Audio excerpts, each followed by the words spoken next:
I thank my very dear friend and colleague, Kathy McMorris-Rogers, from the great state of Washington, for leading our delegation, for putting this special order together this evening, and for including all of us, Dr. Phil Rowe from Tennessee, my good friend Bradley Byrne from Alabama, and there have been others that have made this journey, with the U.S. Israel Education Association from both the Senate and the U.S. House. And, it's just so marvelous to stand in support of the U.S.-Israel relationship, a decades-long partnership that underpins security in the Middle East and promotes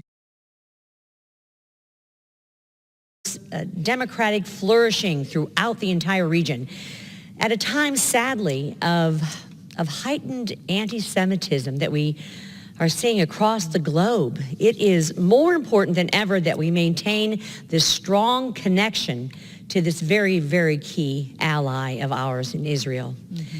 Israel is deeply invested in achieving peace in the Middle East, and so is the United States of America. And we will always, all of us, stand collectively with Israel as they work towards the achievement of this goal. As my good friend Bradley Byrne from the great state of Alabama expressed, in August we did travel as a delegation and had the opportunity to go to Israel with the U.S. Israel Education Association and my colleagues. And we saw firsthand Israelis and Palestinians working together to promote peace and harmony. We visited it's the capital of Samaria, which Bradley Byrne talked about, which was Ariel, a town where we saw Palestinians and Israelis working together in a true integrated business fashion. And we spoke to both Jews and Arabs who yearn for peace and prosperity for the region. We explored an industrial park that has upwards of 200 businesses where Palestinians were indeed working alongside Israelis. And we spoke with those employees, and many of the Palestinians told us they were making somewhere between 3 and 4 times what they would otherwise earn if they didn't have this opportunity to have the integrated business that we saw going on in Ariel, and to provide for their families and live in peace and harmony. They were standing up to what I would call strong, divisive forces that seek to vilify Israel and undermine its credibility as a force for peace. Yet it is clear that both sides want to find a solution to the bloodshed and to the hate, people-to-people connections. And my friend Congressman Byrne said it so clearly and eloquently. Between Israelis and Palestinians are building blocks of peace, of the entire peace process, and I'm confident that both communities are working together to improve mutual understanding and expand economic prospects for all citizens. We did so many things, in the area of defense and our common defense with Israel, getting to see some of the amazing work that the Israeli Defense Organization, and working in conjunction with the United States of America,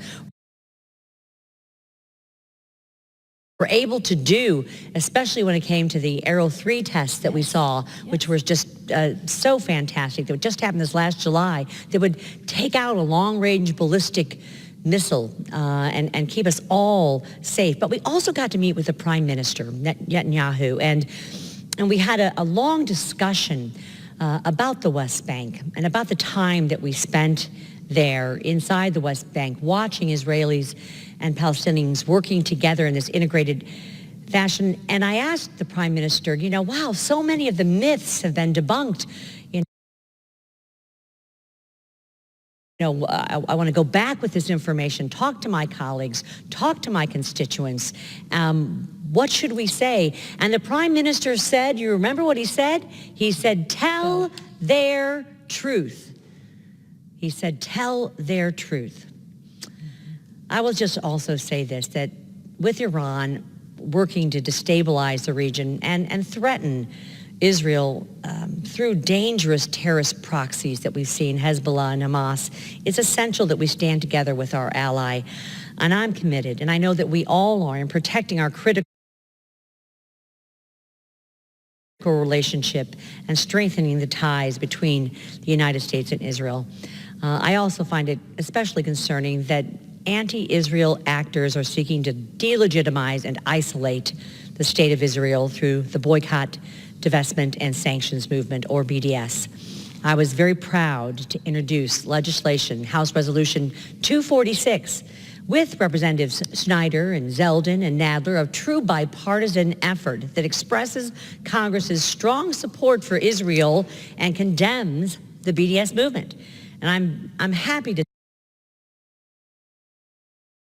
say that House Res 246 has been agreed to in the House with a vote of 398 in support. I hope this sends a clear message of support to the people of Israel and also to those who would maybe seek to undermine it. We in Congress stand with Israel, and we will continue to work to strengthen and deepen ties between our nations. I'm just so pleased that I had this incredible opportunity that we saw business and peace and prosperity and hope and real people that found their humanity and want to live together in peace and harmony, and to be with these good people and to be on this journey that was one of policy. It was one of defense. It was a spiritual journey also that I think lifted us all up, heartened us, strengthened us. And I just want to thank the gentlewoman from Washington State, my dear friend Kathy McMorris Rogers, for leading us in this journey,